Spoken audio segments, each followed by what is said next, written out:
दोस्तों आजकल काफ़ी ज़्यादा डिबेट चल रही है कि ट्विटर के ऊपर एडिट बटन आना चाहिए, जिसके लिए अब क्योंकि ट्विटर के largest share holder Elon Musk हैं, जिन्होंने 9.2% शेयर सब खरीद लिए हैं ट्विटर के, और इससे ज़्यादा किसी के भी पास नहीं है। तो बेसिकली उन्होंने एक पोल रखा था कि ट्विटर पे एडिट बटन होना चाहिए या नहीं होना चाहिए, लेकिन यहाँ पर येस की भी स्पेलिंग गलत लिखी है, नो की भी स्पेलिंग गलत लिखी है, और ये पूरा का पूरा ट्वीट ही दरअसल जोक लग रहा है, क्योंकि पिछले 16 साल में ट्विटर ने एडिट बटन नहीं दिया, तो अब क्या देगा। क्योंकि देखो कुछ ही एक दो लाइन का ट्वीट करते हैं लोग, अगर एक दो लाइन में भी मिस्टेक कर रहे हैं और वो एडिट बटन आ जाए उनके पास में, तो ये ऐसा हो जाएगा कि कभी किसी को गाली दे दी, उसके बाद में जब बात फैल गई तो उसके बाद में उसको एडिट कर दिया।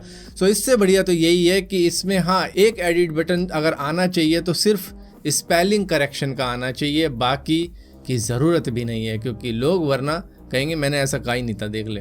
दोस्तों चाइनीज़ कंपनी बाइटडांस, जिसका टिकटॉक इंडिया के अंदर काफ़ी ज़्यादा चला करता था, अब फ्लिपाग्राम को वो चलाने की कोशिश कर रहा है इंडिया के अंदर, जिसके लिए वो एक नई तरीके की स्ट्रेटजी यूज़ कर रहा है, जिसको ग्रोथ हैक भी कहा जा सकता है। डेली 10,000 वीडियोज़ अपने आप से ही डाल रहा है अपने इस एप्लीकेशन के ऊपर, जहां पर यूज़र की परमिशन के बिना इंस्टाग्राम से उठा ली वीडियो, दूसरे देश के किसी टिकटॉकर की वीडियो उठा ली, और म्यूजिकली से उठा ली, स्नैपचैट से उठा ली, और कई जगहों से ये वीडियोज़ उठा के उन्हीं के यूज़र नेम पर उनको डाल रहा है अपने फ्लिपाग्राम प्लेटफॉर्म के ऊपर, जिससे कि इनको ग्रोथ मिल जाए। अब जिस तरीके से टिकटॉक को मिली हुई थी, लेकिन टिकटॉक कई कंट्रीज से बैन है, तो फ्लिपाग्राम ही वहाँ पर चला दिया जाए, कुछ इस तरीके की कोशिश की जा रही है। हालांकि फ्लिपाग्राम का नाम चेंज हो गया है वीगो वीडियो से, और अब ये इसको ग्रोथ करवाने के लिए दूसरों की वीडियोस उठा के डाल रहा है। दोस्तों हम सभी ने ग्लोबल वार्मिंग के ऊपर कई सारे ऐसे लिखे होंगे और काफ़ी कुछ जाना है, अपने बचपन में ही जान ली होगी ये सारी चीज़ें, लेकिन पिछले 10 सालों में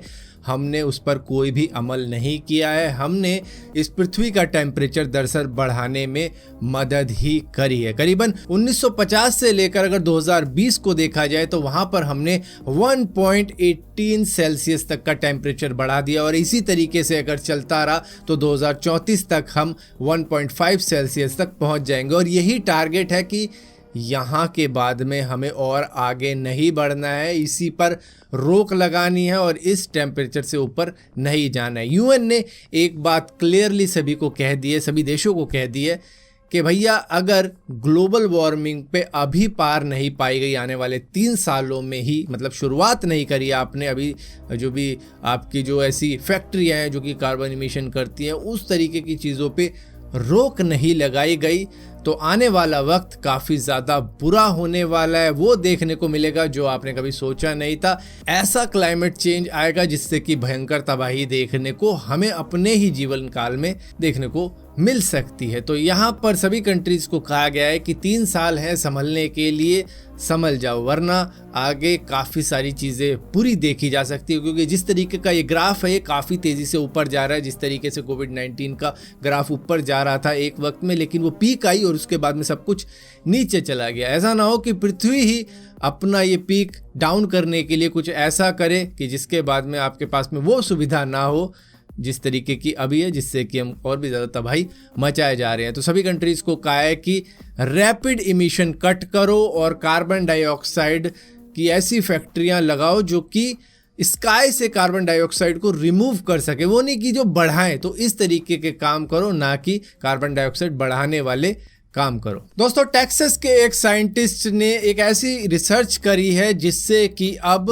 लाइफ स्पैन बढ़ाया जा सकता है इंसानों का करीबन 24% तक, क्योंकि चूहों के ऊपर ये एक्सपेरिमेंट किया गया तो वहाँ पर उनका लाइफ स्पैन 24% तक बढ़ा है। ये एक सप्लीमेंट बेस्ड ड्रग तैयार करी है डॉक्टर राजा गोपाल विश्वनाथ शेखर ने, जो कि टेक्सास के बैलोर कॉलेज ऑफ मेडिसिन के अंदर साइंटिस्ट हैं। अब ये जो सप्लीमेंट है इसके अंदर ग्लूटाथियोन की, जिसकी भी इंसान के अंदर डेफिशिएंसी होती है, उसको पूरा करने के लिए तैयार किया गया है। होता क्या है कि हमारी बॉडी के अंदर कुछ टॉक्सिक मेटल्स होते हैं, ऑक्सीडेटिव स्ट्रेस होता है, तो उसको कम करने के लिए एक नेचुरल एंटीऑक्सीडेंट होता है जिसको ग्लूटाथियोन कहते हैं, जो कि हमारे सेल्स के अंदर पाया जाता है। अब जब ग्लूटाथियोन की मात्रा कम होने लग जाती है हमारी बॉडी के अंदर, तो उस तरीके से हमारी एजिंग होती चली जाती है, क्योंकि माइटोकॉन्ड्रिया की एफिशिएंसी उस वक्त में गिरने लग जाती है और यही कारण बनता है हमारी उम्र के बढ़ने का और एजिंग आने का। तो इसकी डेफिशिएंसी को कम करने के लिए सप्लीमेंट बनाया गया है, जिससे कि हमारी उम्र करीबन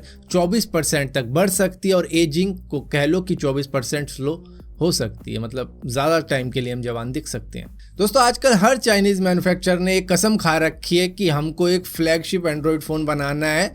बनाओ, अच्छी बात है, बनाना चाहिए, लेकिन उसका प्राइस वहाँ रखना है जहाँ पर फ्लैगशिप से हम सिर्फ 10-20% ही दूर रहें। ये है iQOO 9 Pro Legend, जो कि करीबन 70,000 रुपये का फ़ोन है। हालांकि देखने में ये आपको कहीं से भी 70,000 रुपये का नहीं लगेगा। एक बार को Xiaomi 12 Pro देखने में एटलीस्ट लग तो रहा है कि हाँ भाई, ये सोचा जा सकता है इसके बारे में, खरीदने का तो नहीं कर रहा, लेकिन सोचा जा सकता है क्योंकि इसका डिस्प्ले फ्रंट से काफ़ी ज़्यादा अच्छा लग रहा है। तो एक बार को सोचा जा सकता है कि कहीं डिस्काउंट लग जाए तो 50-55 में आ जाए। लेकिन इस फ़ोन का तो मुझे समझ ही नहीं आ रहा। मैं इसको सिर्फ 2 बातें कहूँगा, सुधर जा, अभी भी वक्त है। क्योंकि बाकी की जो ब्रांड है जो कि फ्लैगशिप ग्रेड के आज स्मार्टफोन बना रही हैं 1-1 लाख के, वो भी नीचे से शुरू हुए थे, 20 पे बेचते थे, फिर 25 पे, 30 पे, 40 पे, 50 पे, वो धीरे धीरे। तुम तो भाई कल के आए हो और आज ही 70 में बेच रहे हो। सो फिलहाल के लिए दोस्तों, इस वीडियो के अंदर इतनी अपडेट्स थी। अगर वीडियो आपको पसंद आती है तो इस वीडियो को लाइक जरूर करना, शेयर जरूर करना और इसी तरीके की और भी